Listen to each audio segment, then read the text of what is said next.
Hello, friends. Welcome to this new episode in which we are going to follow up on what happened with Bitcoin.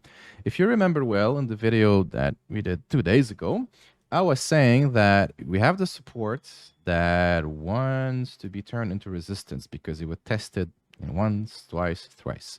We had 4 areas of confluence. Let me remind you. The first one is the one we just described, support, turn, resistance.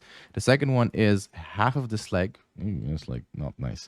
If you take from here to here, blue line is half, 50%, half of the leg was tried. This is always a beautiful sign when you see like the price wanting to go down. We have this gap that was filled, and we have this rising wedge, which is usually a continuation pattern, even more so when we are in a generally very strong downward trend. I mean, you could see the price just like we're below moving averages. There's this attempt over here that fails, which is an even stronger sign that we are in the bear market. But what would be interesting here today is to look at the hourly chart. Now, to be quite frank with you, after I did the video, I dropped on the hourly chart and I saw this volume building here, and I didn't really feel comfortable because this could be an argument for a potential consolidation wanting to go upward. But this happens in the context of this line over here being tested on the hourly once, twice, thrice, thrice. So it's like what's tested multiple times, which means that, we're trying to go up. And if we were going to go up, we should have, and we didn't. So that's not a good thing. And then, there was this first rejection. Multiple times we're rejecting this area. We want to support this last swing failure over here. It doesn't work. And then we do this. Now, that is very significant. First of all, let's take up our Fibonacci again.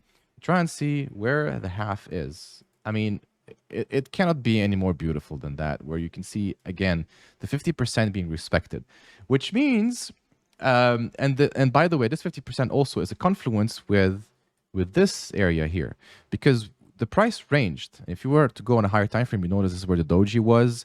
You have this support that was used for a second upward.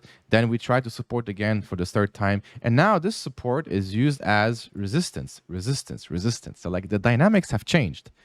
And the resistance happened on a to the tick 50% retrace that was immediately just reacted to the downside, followed up with the complete collapse of the support level. Now, of course, we're hunting for these guys to try and have some kind of reaction. If it was me right now, I'd be trading by putting a sell here, which would be quite interesting, or a sell at 50% of the range. But that is quite interesting. It is very a powerful sign that, I mean, look at this. The more you zoom out, the more you can see the distribution happening on all of this area. We're building up here momentum, trying to go upward, but when we go upward, now we're coming down. So, this is going to be today's video where if you're looking again at price action, remember that these movements are actually very beautiful. These are like the definition of a bull trap, followed in by a very beautiful follow through for those shorts. We're going to be very happy to see the price going down. On the hourly, we see that moving averages are going down, which is very nice. On the daily, well, what I needed to see as a confirmation, to be honest, was that if, these dojis really need to have some follow through.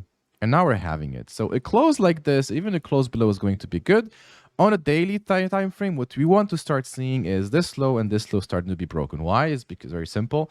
If you look back at the history from this bottom we saw over here, we've been doing nothing but lower highs, higher low, sorry. So higher low, higher low, higher low, higher low, higher low. Is it going to still be the case when the momentum is being lost?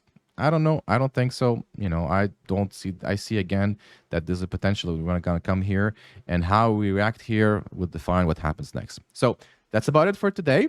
We'll tune in a couple of days to see what happened with the price, to see if this is going to be a continuation to the downside or not. Until then, be safe, have fun out there, and see you soon. Cheers.